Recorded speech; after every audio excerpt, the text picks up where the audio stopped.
శ్రీ అపీతకుచాంబా సమేత అరుణాచలేశ్వరాయ నమః. ఓం నమో భగవతే శ్రీరమణాయ. ఓం సుందరేశాయ నమః. అరుణాచలమనుచు స్మరించు వారల అహము నిర్మూలింపుము అరుణాచల. శ్రీ శివనిధి శివాలయాలు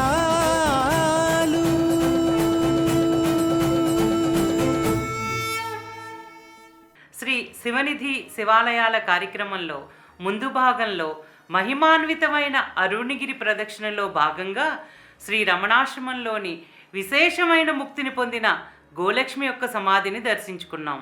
ఈ భాగంలో శ్రీ రమణాశ్రమంలోని భగవాను పర్యవేక్షణలో భోజనశాల ఏ విధంగా ఏర్పడిందో దాని యొక్క వైభవ విశేషాలను ఇప్పుడు తెలుసుకుందాం. జీవన్ముక్తులైన భగవాన్ శ్రీ రమణ మహర్షులు వారు తమ యొక్క స్వస్వరూపాన్ని తెలుసుకుని జీవుల పట్ల పరమ కరుణతో జీవులు ఆత్మనిష్ఠులై ఉండటానికి అనేక విధాలుగా సహాయ సహకారాలు అందించారు.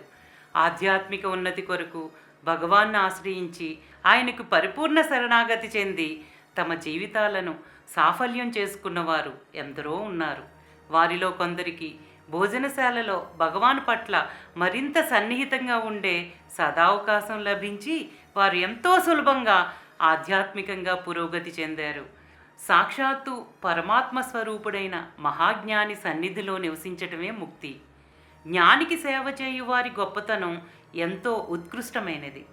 జ్ఞాని యొక్క పాదములు సదా శిరోధార్యములు. మహోన్నతమైన జ్ఞానికి బ్రహ్మ విష్ణు మహేశ్వరులు కూడా సాటి కానప్పుడు వేరెవరు వారికి సమానులు కాగలరు అని బ్రహ్మగీతలో పేర్కొనబడింది. అటువంటి మహాజ్ఞాని యొక్క సాంగత్యం భోజనశాలలో అత్యంత సమీపంగా లభ్యమవటం సాధారణ విషయం కాదు.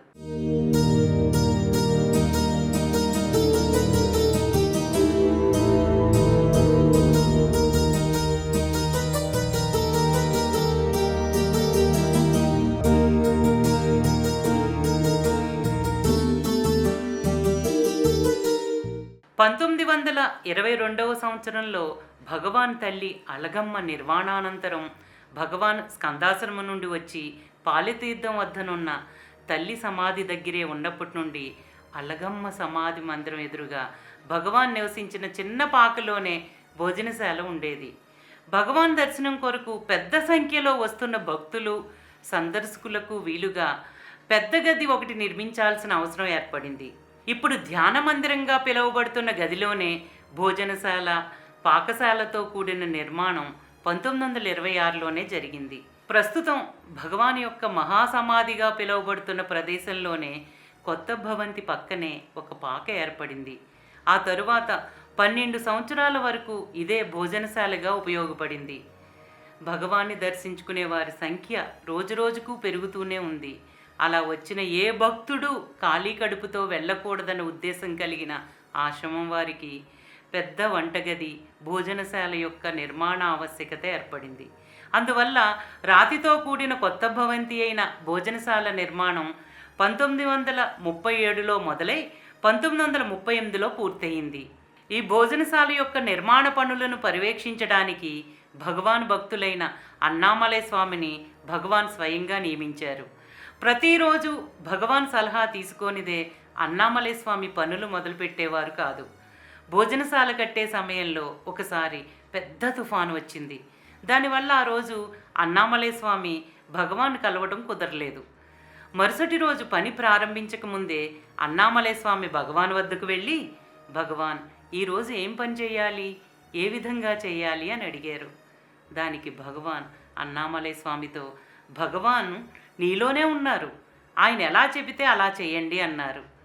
ఏ పనిని ఎవరు ఏ విధంగా చేపట్టినా దాని పరమార్థం తనను తాను తెలుసుకోవటమే అనే సత్యాన్ని ప్రతి సందర్భంలోనూ ప్రతి చిన్న విషయంలోనూ భగవాన్ చూపించేవారు. భోజనశాల నిర్మాణ సమయంలో ఎండబారి నుండి తప్పించుకోవటానికి గొడుగును, కళ్ళల్లో దుమ్ము పడకుండా ఉండటానికి కళ్ళజోడును మేజర్ చాడ్విక్ అన్నామలై స్వామికి ఇచ్చారు. ఒకసారి అవి పెట్టుకుని అన్నామలై స్వామి ఎండలో నిలబడి బండి నుండి ఇటుకలు దింపుతున్నారు. అప్పుడే భగవాన్ అన్నామలై స్వామి ఏం చేస్తున్నారు అని చూడ్డానికి వచ్చారు. భగవాన్ని చూసిన అన్నామలై స్వామి గౌరవంగా కళ్ళజోడును తీసి గొడుగును ముడిచి చెప్పులు పక్కకు వదిలి నిలబడ్డారు. అది గమనించిన భగవాన్ అన్నామలై స్వామితో ఇలా అన్నారు, నన్ను చూడగానే మీరెందుకు ఇలా చేస్తారు? నాకు ప్రత్యేకమైన గౌరవం చూపవలసిన అవసరం ఏమున్నది? ఎండ నుండి ధూళి నుండి తప్పించుకోవడానికి మీరు ఆ వస్తువులను ఉపయోగిస్తున్నారు. ఇక మీదట నా సమక్షంలో పాదరక్షలు ధరించి గొడుగును పట్టుకుని ఉంటానంటేనే నేను మీ వద్దకు వస్తాను, లేకపోతే రాను. నేను రావటం, మీరు అపరభక్తి చూపటం, ఎండలోనూ దుమ్ములోనూ మీరు బాధపడటం చూడలేను అన్నారు. ఒకసారి నిర్మాణానికి రాళ్లు అందించే పనివాడు బయటికి వెళ్ళినప్పుడు అది గమనించిన భగవాన్ తాపీ మేస్త్రికి ఆయనే స్వయంగా రాళ్లను అందించారు. అలా భగవాన్ పర్యవేక్షణలో భోజనశాల పూర్తయింది. అన్నామలై స్వామి వంటశాలకు చేసిన చివరి పని తూర్పున ఉన్న గోడపైన 2.5 అడుగుల పొడవు 9 అంగుళాల మందంతో ఒక పలకను తయారు చేయించారు. భగవాన్ ఒక కాగితంపై పాకశాల అనే అక్షరాలను రాసి ఆ పలక మీద రాయమన్నారు.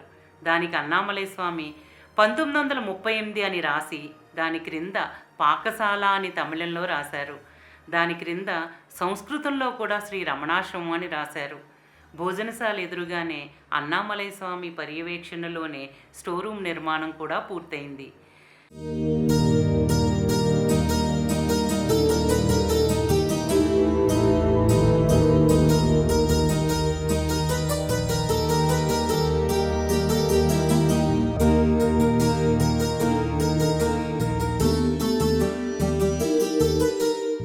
భగవాన్ బోధించే మార్గం మేధావులకు తప్ప సామాన్య మానవులకి అర్థం అవ్వదని చాలామంది అభిప్రాయం. కానీ భగవాన్ని నమ్మి చేరిన భక్తులు, సాధకులు చాలా వరకు సామాన్యులు, అందులో కొందరు అతి సామాన్యులు. భగవాన్ సేవలో భాగంగా కొందరు భక్తులు తమ జీవితాలను వంటింటికే అర్పించుకున్నారు. భగవాన్ వంటింట్లోకి రావటానికి మరొక కారణం ఏంటంటే, వంటింట్లో సేవలు చేసే భక్తులకు హాలులో జరిగే భగవాన్ చెప్పే సత్సంగ విశేషాలు వినే భాగ్యం లేదు కదా. నిజానికి వంటింట్లో ఉన్న చాలామంది భక్తులు సాధనా లక్ష్యంతో వచ్చిన వారే. అయితే వంటశాలలో పనిచేయటానికి ఎవరూ లేక భగవాన్ సోదరులైన చిన్నస్వామి వారిని వంటింటి సేవకు నియమించారు. అక్కడ భగవాన్ సాన్నిధ్యంలో అందరూ ధ్యానం చేసుకుంటూ వారి ప్రవచనాలను వింటూ ఆధ్యాత్మిక లాభాన్ని, ఆనందానుభవాన్ని పొందుతున్నారు కదా. మనకు ఆ అవకాశం లేదే అనే చింత వారిలో ఉండేది. దానిని పోగొట్టి వారు చేసే సేవ ఇబ్బంది పడకుండా వారికి ఆధ్యాత్మిక లాభం చేకూర్చి వారిని సంతృప్తిపరచడానికి భగవాన్ వంటశాలకు రోజు వచ్చేవారు. భగవాన్ వారితో వంటింట్లో కూరలు తరుగుతూ, వంట సామాగ్రిని అందిస్తూ, ఏ వంట వండాలో, ఏది ఎట్లా తయారు చేయాలో చెప్తూ, చేసి చూపుతూ ఎంతో సహాయం చేసేవారు. అలా ఎన్నెన్నో ఉపాయాలు, కిటుకులు, రుచులు, కూరలు తరగటం, వండటం, ఇడ్లీకి చట్నీ రుబ్బటం, రకరకాల సాంబార్లు పెట్టడం భగవానుకు సహజ విద్య. ఆయా సమయాల్లో ఎన్నో సంగతులు, కథలు, కబుర్లు చెప్పేవారు. నిత్య జీవిత సత్యాన్ని బోధిస్తూ భక్తులు చేసే పనుల్ని, వారి స్వభావాల్ని ప్రేమతో సరిదిద్దుతూ, విరామ సమయంలో కర్రలు చెక్కుతూ, విస్తర్లు కుడుతూ, మధ్య మధ్య వంటింట్లోకి వెళుతూ కూర ఎంతవరకు ఉడికిందో, రుచి ఎలా ఉందోనని స్వయంగా చూడటమే కాక అక్కడున్న వారందరికీ కూడా ఆ కూరను రుచి చూపించేవారు. అలా భగవాన్ నుండి అందిన ప్రసాదం తిన్న వారి మనసు ఆనందంతో నిండిపోయేది. అప్పుడప్పుడు ధ్యాన మందిరంలోకి వెళ్ళి భక్తులకు దర్శనమిస్తూ పలకరిస్తూ ఉండేవారు. అందువల్ల ఎవరూ ఏ పొరపాటు చేయకుండా దృష్టి అంతా తాము చేసే పని మీదే కేంద్రీకరించేవారు. ఆ విధంగా భగవాన్ ఎందరినో నడిపారు. ఏది వృధా కాకూడదు అనేది భగవాన్ అభిమతం. ఒకసారి రమణాశ్రమానికి పెద్ద మూట నవనవలాడే వంకాయలు వచ్చాయి. వంటవారు వంకాయలను కూరకు తరిగారు. వంకాయ తొడుములన్నీ ఒక మూల కుప్పగా పడి ఉన్నాయి. అటుగా వచ్చిన భగవాన్ వాటిని చూసి, వీటిని వంటలో ఉపయోగిద్దాం, ఉంచండి అన్నారు. పక్కనున్న భక్తుడు, తొడిమలను వాడరు కదా స్వామి, పారేద్దాం అన్నారు. దానికి భగవాన్ సమ్మతించలేదు. కత్తిపీటతో ఆ తొడిమలపైన నార వంటి దాన్ని తీసివేసి తొడుములన్నింటినీ సన్నగా తరగమని చెప్పారు. మరునాడు తెల్లవారుజామున భగవాన్ వంటింట్లోకి వచ్చి వంటవారైన రాయర్తో పొయ్యి మీద బాణలిని పెట్టించి నూనె పోయించి తరిగి ఉంచిన వంకాయ తొడిమలను అందులో బాగా వేయించారు. వాటిని ఉదయం చేసే ఉప్మా రవ్వతో కలిపించి ఉప్మా తయారు చేయించారు. అందరూ రోజు కన్నా ఉప్మా ఇంత రుచిగా ఉందేంటి అని ఆస్వాదిస్తూ తిన్నారు. భగవాన్ చేయబడితే ఏ పదార్థమైనా ప్రత్యేకమైన రుచి పరిమళం వచ్చేవి. భగవాన్ ఆశ్రమానికి వచ్చిన ప్రతి వస్తువుకు ఏదో ఒక ఉపయోగం చూపేవారు. ప్రతి పదార్థాన్ని వంటింట్లోకి పంపి భోజన పదార్థంగా తయారు చేయించేవారు. ఈ విధంగా వంటింట్లో సేవ చేసే భక్తులు భగవాన్ సన్నిహితంతో కూడిన సాంగత్యాన్ని ఎంతో అదృష్టంగా భావించేవారు. దానితో పాటు హెచ్చరికలు, చివాట్లు, మధ్య మధ్య నవ్వులు, వేదాంతాలు, హాస్యం, వైరాగ్యం, పురాణాల నుండి వేదాంత గ్రంథాలలోని విషయాలతో పాటు భక్తుల జీవిత చరిత్రల నుండి కథలు, ఇంకా అనేక సంగతులు చెబుతూ ఉండేవారు. గురువాజ్ఞను శిరసావహించటంలో అక్కడి భక్తులు ఎంతో శిక్షణ పొందేవారు.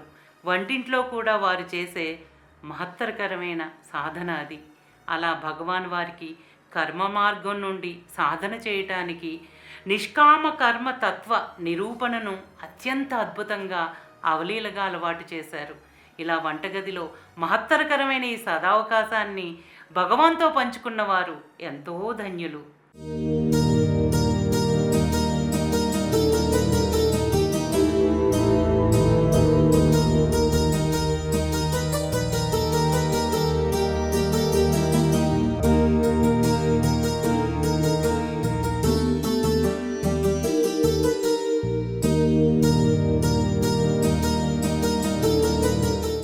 ఇప్పటి వరకు శ్రీ శివనిధి శివాలయాల కార్యక్రమంలో మహిమాన్వితమైన అరుణగిరి ప్రదక్షిణలో భాగంగా శ్రీ రమణాశ్రమంలోని భోజనశాల భగవాన్ పర్యవేక్షణలో ఎలా ఏర్పడిందో దర్శించుకుంటూ ఉన్నాం.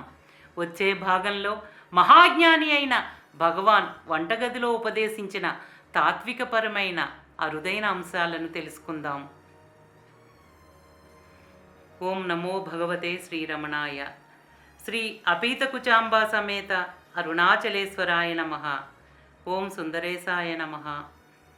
ప్రేమతో నేనామమాలించు భక్తుల భక్తుగా బ్రహ్మరుణాచల.